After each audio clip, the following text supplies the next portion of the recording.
Assalamualaikum warahmatullahi wabarakatuh. Salam dan bahagia. Saya Eko Surono Kandi, calon guru penggerak angkatan 7 dari Kabupaten Kediri, Provinsi Jawa Timur, dengan fasilitator Bapak Teguh Supriyadi dan pengajar praktik Ibu Ida Yuliastuti. Pada kesempatan kali ini, saya akan menyampaikan tugas 2.1.A.8 koneksi antar materi modul 2.1 memenuhi kebutuhan belajar murid melalui pembelajaran berdiferensiasi. Ki Hajar Dewantara mengatakan, serupa seperti para pengukir yang memiliki pengetahuan mendalam tentang keadaan kayu, jenis-jenisnya, keindahan ukiran, dan cara-cara mengukirnya. Seperti itulah seorang guru seharusnya memiliki pengetahuan mendalam tentang seni mendidik. Bedanya, guru mengukir manusia yang memiliki hidup lahir dan batin. Arthur berpendapat bahwa semua pengetahuan terhubung ke semua pengetahuan lainnya. Yang menyenangkan adalah membuat koneksinya. Pada tugas koneksi kali ini ada pertanyaan, apa yang dimaksud dengan pembelajaran berdiferensiasi dan bagaimana hal ini dapat dilakukan di kelas? Menurut Tomlinson, pembelajaran berdiferensiasi adalah usaha untuk menyesuaikan proses pembelajaran di kelas untuk memenuhi kebutuhan belajar individu. Pembelajaran berdiferensiasi adalah serangkaian keputusan masuk akal atau common sense yang dibuat oleh guru yang berorientasi pada kebutuhan murid. Melakukan pembelajaran berdiferensiasi bukanlah berarti bahwa guru harus mengajar dengan 32 cara yang berbeda untuk mengajar 32 orang murid. Bukan pula berarti bahwa guru harus memperbanyak jumlah soal untuk murid yang lebih cepat bekerja dibanding yang lainnya. Pembelajaran berdiferensiasi juga bukan berarti guru harus mengelompokkan yang pintar dengan yang pintar dan yang kurang dengan yang kurang. Bukan pula memberikan tugas yang berbeda untuk setiap anak.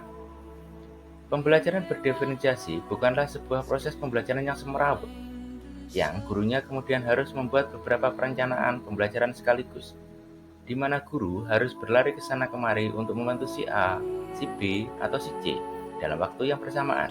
Bukan. Guru tentunya bukanlah malaikat bersayap atau Superman yang bisa ke sana kemari untuk berada di tempat yang berbeda-beda dalam satu waktu dan memecahkan semua permasalahan.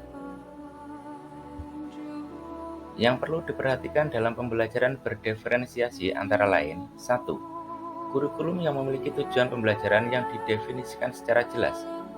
2. Guru menanggapi atau merespon kebutuhan belajar muridnya. 3. Guru menciptakan lingkungan belajar yang mengundang murid untuk belajar dan bekerja keras untuk mencapai tujuan belajar yang tinggi. 4. Manajemen kelas yang efektif.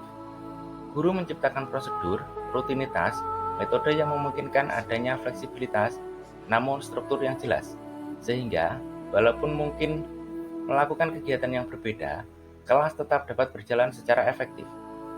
5. Penilaian berkelanjutan. Guru menggunakan informasi yang didapat dari proses penilaian formatif yang telah dilakukan untuk dapat menentukan murid mana yang masih ketinggalan atau sebaliknya, murid mana yang sudah lebih maju mencapai tujuan belajar yang ditetapkan. Dalam penerapan pembelajaran berdiferensiasi di kelas, guru perlu melakukan beberapa hal. Antara lain, 1. Menentukan tujuan pembelajaran. 2. Menganalisis kebutuhan belajar dengan melakukan asesmen diagnostik, yaitu kognitif dan non-kognitif, berdasarkan 3 aspek: kesiapan, minat, dan profil belajar murid.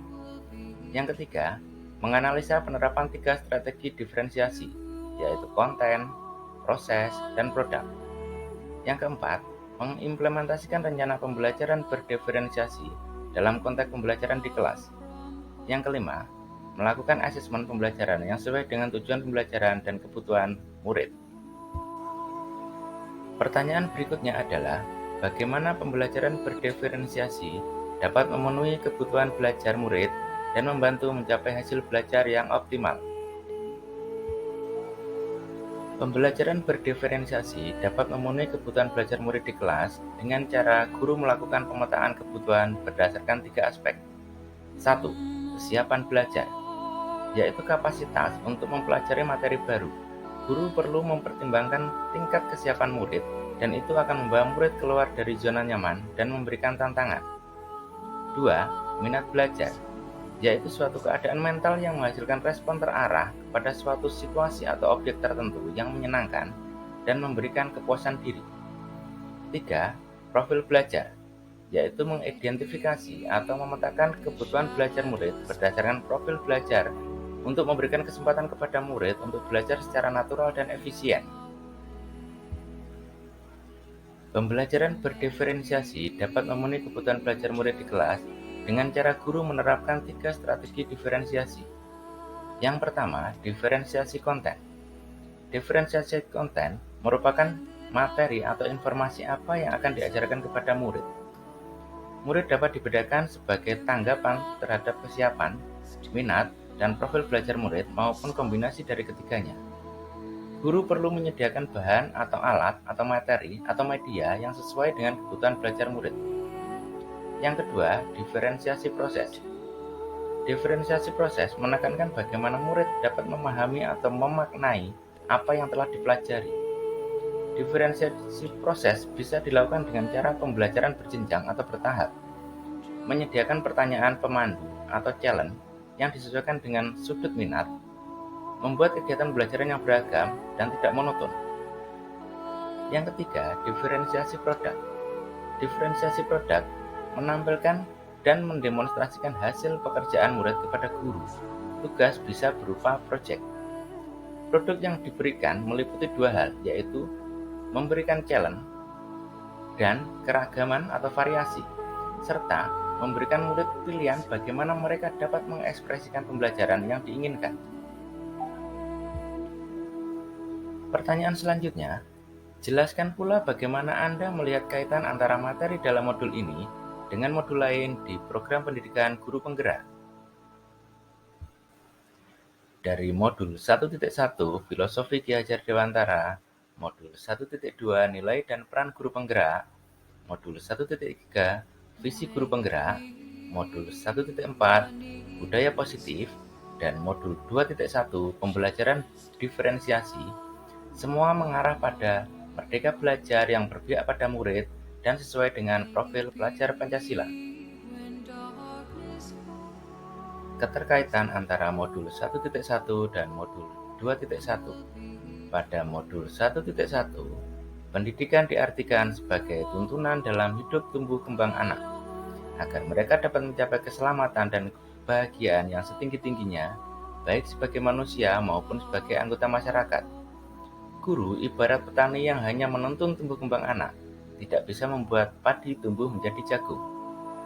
Pada modul 2.1, pembelajaran yang mengakomodasi kebutuhan belajar murid. Guru memfasilitasi murid sesuai dengan kebutuhannya, karena setiap murid mempunyai karakteristik yang berbeda-beda. Dalam pembelajaran berdiferensiasi, guru perlu memikirkan tindakan yang masuk akal yang nantinya diambil untuk memenuhi kebutuhan murid. Pendidikan berpusat pada murid. Keterkaitan modul 1.2 dan modul 2.1. Pada modul 1.2, terdapat nilai guru penggerak yaitu mandiri, reflektif, kolaboratif, inovatif, dan berpihak pada murid.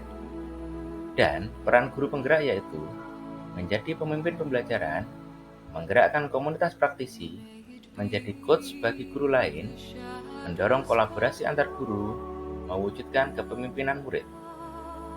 Pada modul 2.1, pembelajaran berdiferensiasi sangat terkait erat dengan nilai dan peran guru penggerak, di mana kesuksesan pembelajaran dan pencapaian tujuan pendidikan sangat dipengaruhi oleh bagaimana guru menjalankan nilai dan peran seorang guru.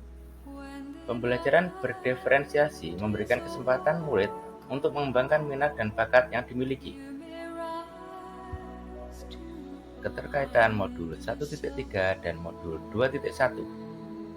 Pada modul 1.3, sebuah visi yang menggambarkan seperti apa strategi layanan yang kita berikan kepada murid. Keyakinan atas visi akan membuat kita terus terpacu untuk melakukan peningkatan kualitas diri dan kualitas lingkungan sekolah. Melalui pendekatan inquiry apresiatif, salah satunya menggunakan pendekatan bagja. Buat pertanyaan, ambil pelajaran, gali mimpi, jabarkan rencana, dan atur eksekusi. Pada modul 2.1, dalam pembelajaran berdiferensiasi, guru menuntun murid untuk menuju kodrat alam dan kodrat zaman yang diselaraskan dengan visi guru penggerak.